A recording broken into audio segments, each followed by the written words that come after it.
As Peter began his letter, he called believers exiles and strangers in the world. But these sobering images also accentuate the church's positive identity as God's people.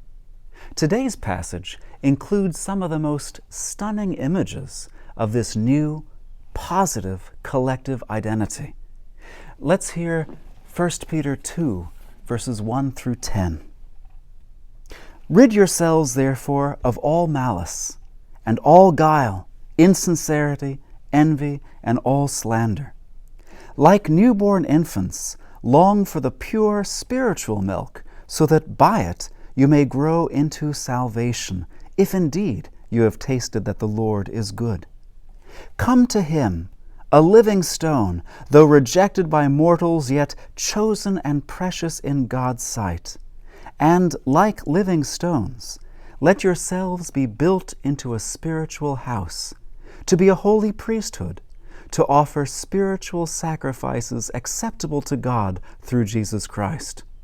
For it stands in Scripture, "See, I am laying in Zion a stone, a cornerstone, chosen and precious, and whoever believes in him will not be put to shame." To you then who believe, there is honor. But for those who do not believe, the stone that the builders rejected has become the very head of the corner, and a stone that makes them stumble, and a rock that makes them fall. They stumble because they disobey the word as they were destined to do.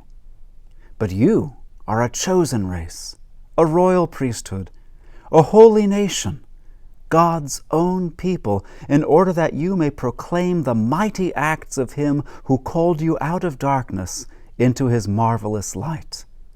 Once you were not a people, but now you are God's people. Once you had not received mercy, but now you have received mercy. The early Christians' estrangement from the pagan world highlighted their unity and their fellowship with one another, and their fellowship with a God who had made them his own distinctive people. God singled out each one of them to be fitted into the holy temple of which Jesus is the cornerstone.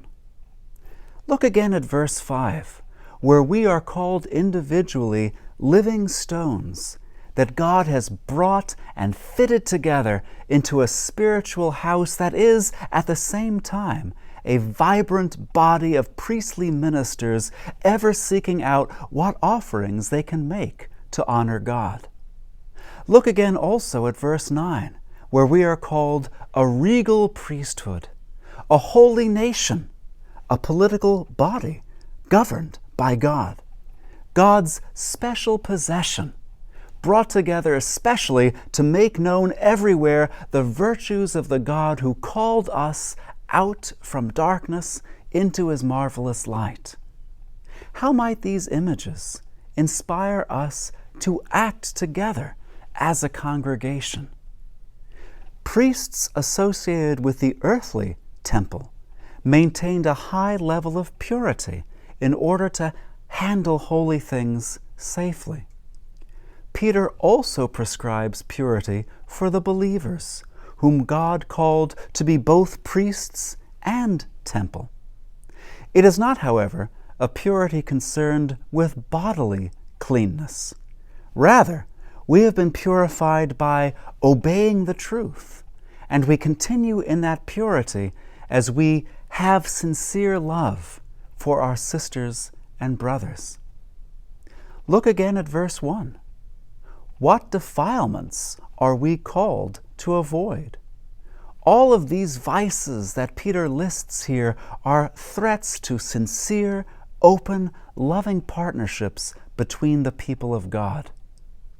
Our purity, our fitness to stand in God's holy presence and minister before him, is compromised as our relationships with one another suffer harm. Peter calls us to remain committed to one another in love and to forestall any breach in the harmony of Christ's body. as God has brought us together to be a people united throughout the world under His name, we must exhibit the marvelous harmony of a well-constructed building, whose stones are seamlessly joined together. Remaining thus a holy priesthood, we can offer spiritual sacrifices acceptable to God, namely, praise of and testimony to the God who called us into His wonderful light, to offer prayers, as well as to make the offerings of Christian love and service. So I would invite you to reflect on two questions. First, is there some defilement, some relational blockage of which God would cleanse you today?